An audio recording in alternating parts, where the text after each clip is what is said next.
네, 큐땡입니다. 믿거나 말거나인데, 믿거나 말거나인데, 쿠팡이츠가 특정 시점에 시장 점유율이 2배 이상 뛰었던 적이 있었거든요. 2000년 그때, 2020년 그 전후로 해서 그때였는데, 그 이유가 제 덕분에 그랬던 건데, 그게 뭐냐면은 뭐 다들 아시겠지만 쿠팡이츠가 한집 배달을 해가지고 떴잖아요. 제가 어느 날 센터에 수리하러 갔는데 거기 쿠팡이츠 기사님이 있었어요. 저는 그때까지만 해도 쿠팡이츠라는 게 있는지도 몰랐어요. 근데 자기 쿠팡이츠 하는데 한번 해봐라, 괜찮다 이러시는 거예요. 그래서 그런 게 있구나. 그래가지고 한번 해봤거든요. 오, 근데 막 시간당 3만 원씩 벌더라고.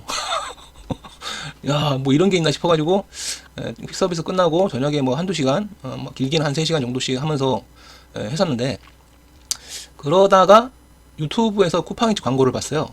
근데 저희 배달 대행 사업해요 뭐 이런 광고였어요. 뭐 이미지 광고. 어? 그래서 광고를 왜 이렇게 허접하게 만들지? 그래가지고 제가 이메일을 보냈어요.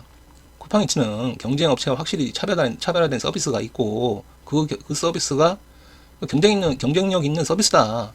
그게 한집 배달이다. 어? 다른 플랫폼에서는 동시에 여러 매장의 오다를 수행하기 때문에 배달 시간이 길어지고, 배달 시간이 길어지면 짜장면은 불고 튀김은 눅눅해지고 뜨거운 음식은 식는다. 이 부분을 강조를 한번 해서 광고를 만들어 봐라.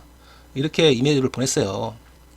근데 답장이 없더라고요. 와, 역시 쿠팡이츠. 역시 쿠팡 대단해.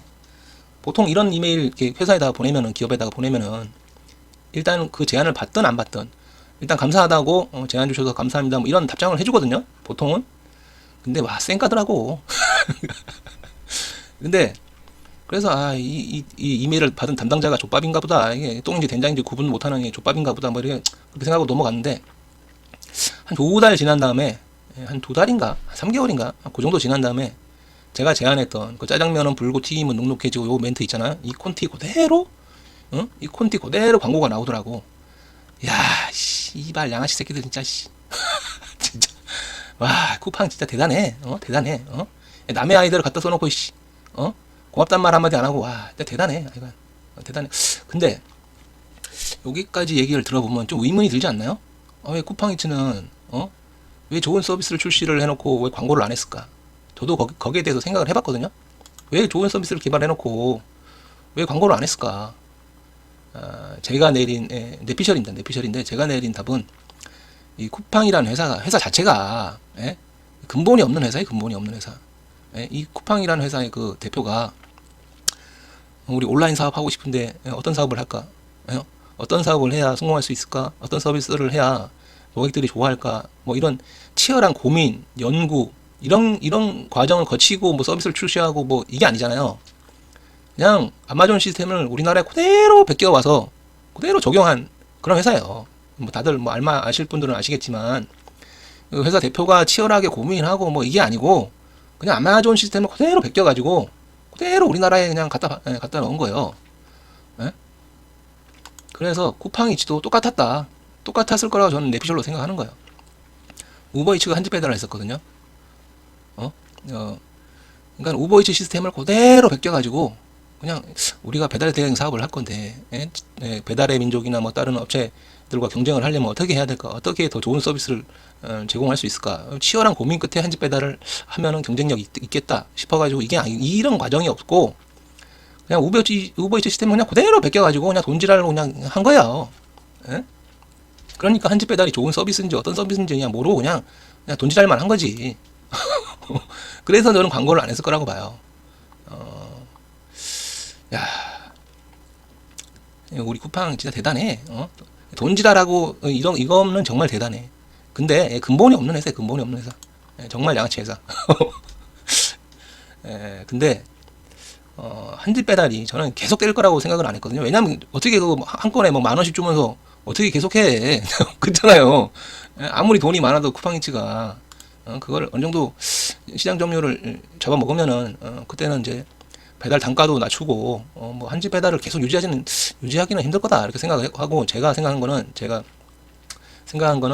같은 매장에서 같은 방향 오다를 이제 동시에 묶어주는 게 나올 거라고 생각을 했거든요. 왜냐면 그게 쉽잖아요. 이게 그 프로그램 짜기가 쉽잖아. 한 집에서 같은 방향으로 뭐 두 개, 세 개 묶어주는 게 쉽잖아. 그래서 난 그렇게 먼저 시작할 거라고 생각을 했는데, 제 생각이 틀렸어요. 다 아시겠지만, 같은 방향에 있는 매장, 뭐 두세 군데에서 묶어가지고 같은 방향으로 배달을 하죠. 야, 난 이게 쉽지 않을 거라고 생각을 했거든요. 왜냐면 음식점마다 다 음식 나오는 속도가 다 다르고, 막, 그때그때 상황이 계속 변하고 막 이러기 때문에, 야, 이거 쉽지 않을 거라고 생각을 했는데, 제가 해보니까, 뭐 계산이 얼추 맞아요. 뭐 가끔 조리대기 가끔 걸리긴 하는데, 그래도 이 정도면은 준수하다. 준수하다. 두세 군데씩 픽업을 하는데도 불구하고 이 정도면 준수하게 조리대기 별로 없고 많지 않고 이 정도면 준수하다. 저 같으면 제가 이제 플랫폼을 운영을 하는 사람 입장이라면 저 같으면 저는 강제 배차 시킵니다. 강제 배차. 강제 배차. 너 이거 무조건 가. 너 안 가? 너 탈락. 저는 무조건 강제 배차를 시킵니다. 그러면은 야, 강제 배차하면 기사들이 가만히 있겠냐? 그죠? 당연한 얘기죠. 당연히 기사님들이 가만히 안 있죠. 그럼 이제 생각을 해볼게. 가만히 있게 만들면 되는 거예요.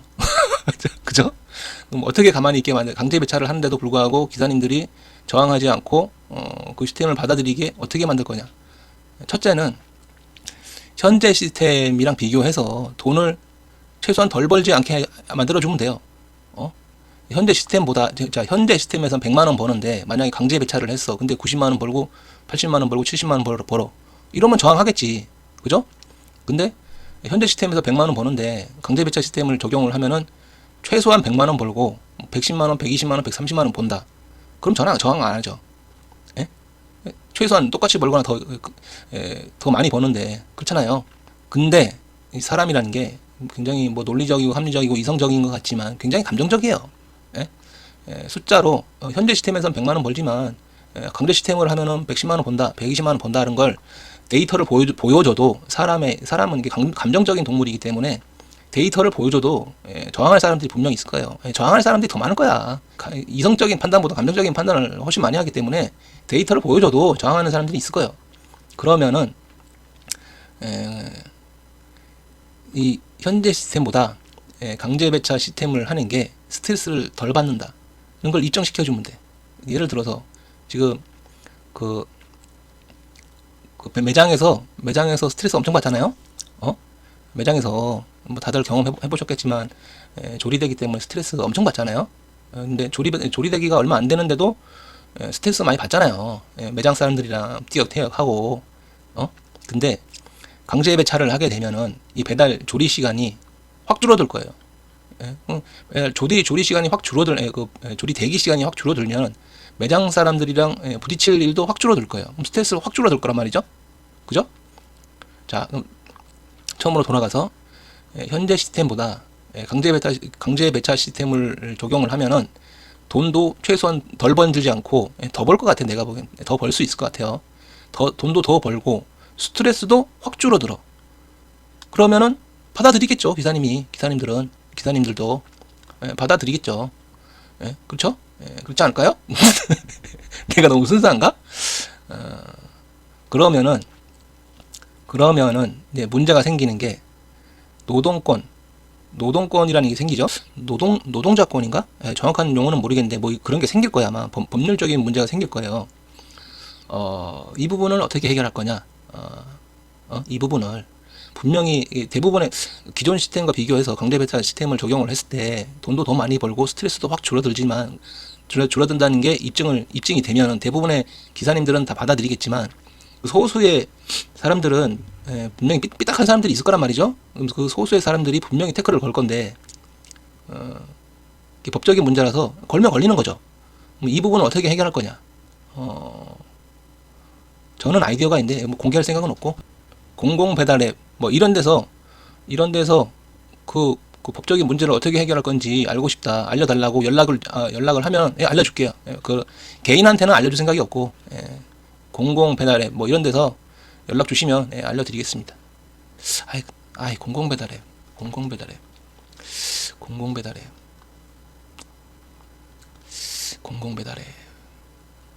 알려줄까 말까?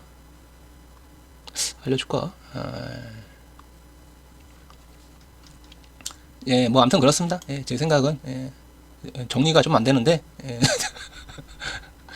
어쨌든 쿠팡이츠든 뭐 배달의 민족이든 요기요든 이게 자영업자들 등골 빼먹고 예? 배달 기사님들 등골 빼먹고 이렇게 해서 돈 버는 회사거든요.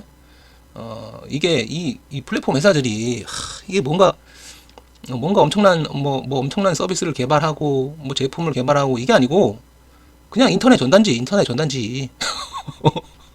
그냥 인터넷 전단지 그게 단데 자영업자들 등골 빼먹고 기사들 등골 빼먹고 물가 상승시키고 이렇게 해서 돈 버는 회사들인데 야 이걸 그냥 정부에서 가만히 내버려 두는 게 정말 이해가 안 간다. 정부에서 이걸 그대로 그냥 방치하는 게 정말 납득이 안 돼요. 정말 납득이 안 돼. 는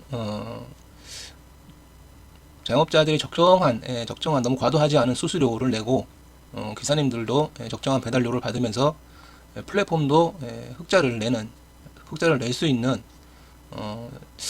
저는 아이디어가 있거든요. 근데 아이디어가 있다고 뭐 다 성공하는 건 아니죠. 근데 제 아이디어를 제가 생각해봐도 성공하기는 쉽지는 않을 것 같아. 성공하는 건 쉽지 않을 것 같은데 근데 지금 시스템보다는 나을 거다. 지금 이런 이 외국계 이 회사들 전부 다 외국 회사죠.